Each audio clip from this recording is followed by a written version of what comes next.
25th, 2013, Santa Claus found dead, stuffed in a chimney. Santa Claus was one of the most cherished figures of the holiday season. He's loved by all, hopefully by everyone in this room.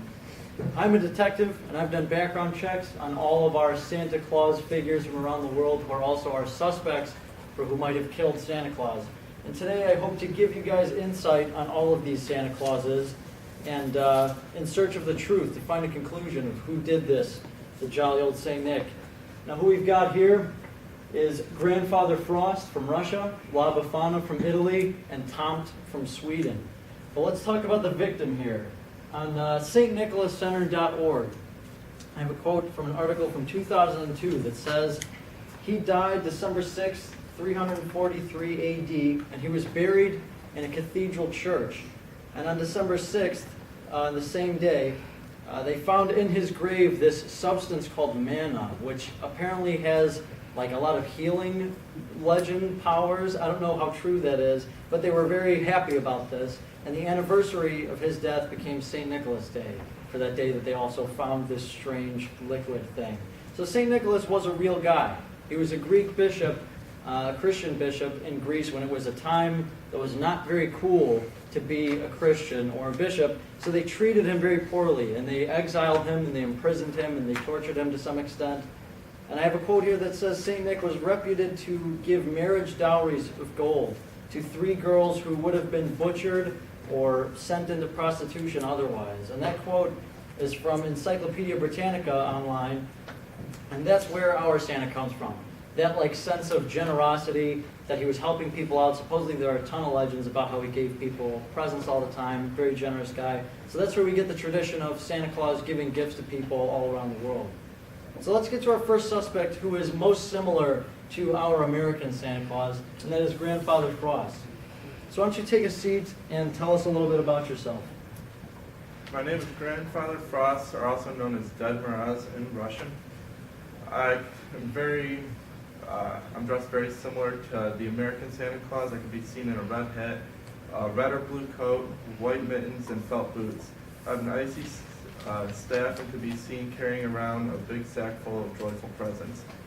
I travel across Russia with my beautiful granddaughters, Negoraka, which translates to Snow Maiden. According to the article, Russian Grandfather Frost, written by Natalia Shivalova, written in 2007, it says, Father Frost has not just kept his popularity and importance up to date, but is gaining more and more to this day. As you can see, as my popularity is starting to rise, I would have no reason for killing the American Santa Claus. You know, I gotta say I don't believe you. I think that you might have a little bit, I've heard actually that you have a bit of a past of wizardry and sorcery and stealing children. What do you have to say about that?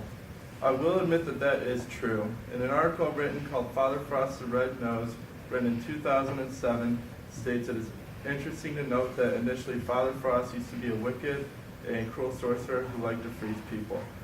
I was greedy back then. I had no presents, and I needed to keep the kids ransom in order to get presents from their parents. I'd freeze their parents, and I'd take their kids. But that's behind me now. Like I said, I'm more popular than I've ever been, so I'd have no reason to do it. You know, I could see that greed of yours being a pretty solid motive to want to kill Santa Claus and maybe get access to his infinite inventory of toys for children around the world or something like that. But let's move on to our next suspect. I want to hear about the witch from Italy, La Befana. Why don't you tell us a little bit about yourself? Well, you see, I may seem evil just because I'm a witch. According to La Befana, an Italian after-Christmas story by Salvatore De Vita in 2012, at first I was thought to be an evil witch, but no one actually knew why. See, when I work, I like to sing. But when I sing, my vocal cords tend to release the most hideous screech ever heard by the human ear. So terrible was the sound that the townspeople shuttered their doors and windows at the mere hint of being entertained by me. I was completely annexed out of society. But it's not fair to say that I'm evil just because I have a terrible singing voice. See, I may have my quirks, but I'm actually a kind, hospitable old lady that just likes to stay home to cook and clean. And I just really like to sweep. You know, I've actually heard that you do a little more with that broom than just sweep, like whacking children in the head.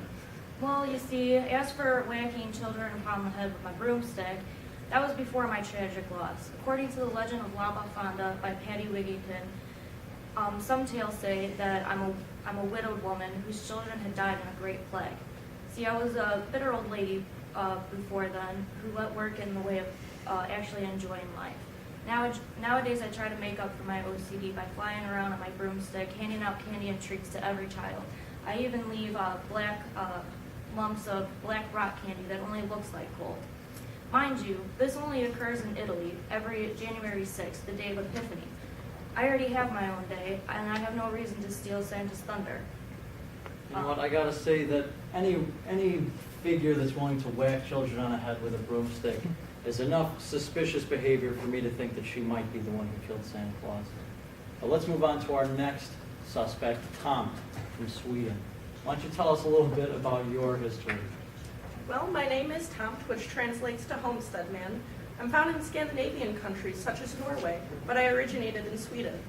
No one on the farm ever sees me, but I'm known to be an old man, only the size of a small child, and I wear a red cap and ragged clothes. I'm often depicted as a gnome. According to Astrid Lindgren's book about my people, published in 2009, titled The Tomten, my intentions are purely from the kindness of my heart. I watch over the family's livestock, help the farmers go about their work, and at night I ensure no danger will befall the children. I take my job very seriously. The farmers and I have a silent deal. As long as they keep to a steady routine and don't change how things run on the farm, I ensure that they will have a healthy crop each season and be prosperous. I do live under the farms in the basement, the pantry, horse stables, or even the woods nearby. This way I can keep an eye on everything going on at the farm. On Christmas Eve, the families leave me a bowl of porridge with butter as gratitude for the gifts that I bring them on Christmas, and I deliver presents to all the little children by my sleigh pulled by my goat. I've actually heard you've got a bit of a temper, Tom. Well, unfortunately, I am very temperamental. It has been recorded on ingbretsons.com, published in 2009, that if I don't get my porridge on Christmas Eve, I will kill the farm's livestock. I can have a temper, but who doesn't when they have to work hungry? Kill livestock.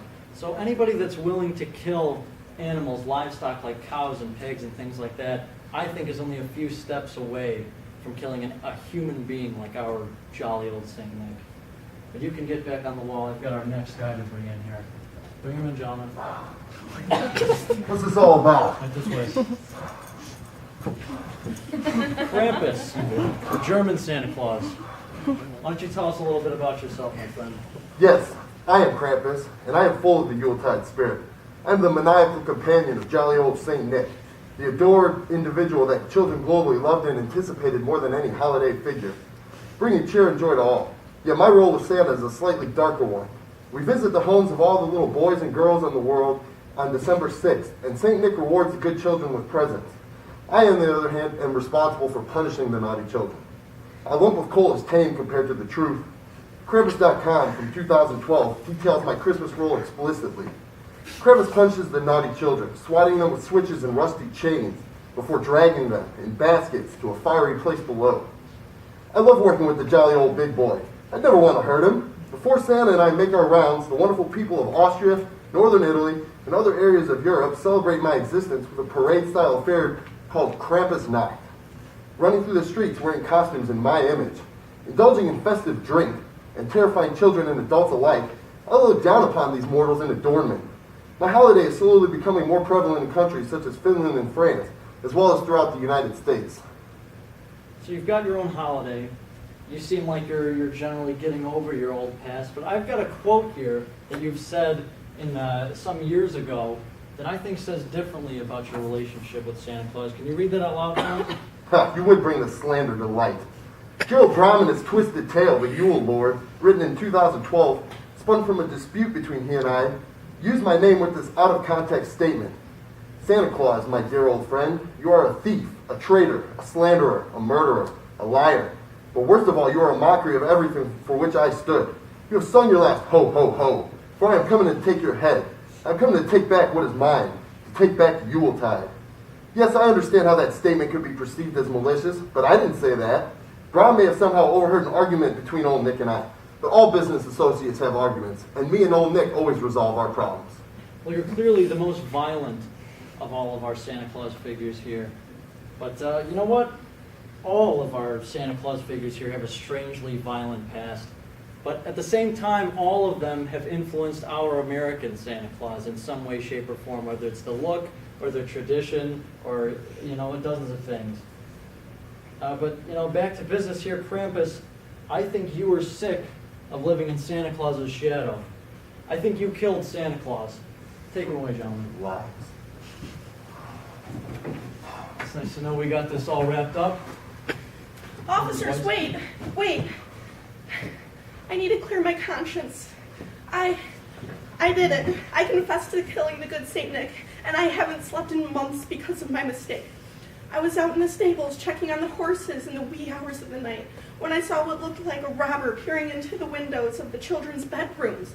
I panicked. I didn't know what to do, so I grabbed the pitchfork in the stable and I ran to the house.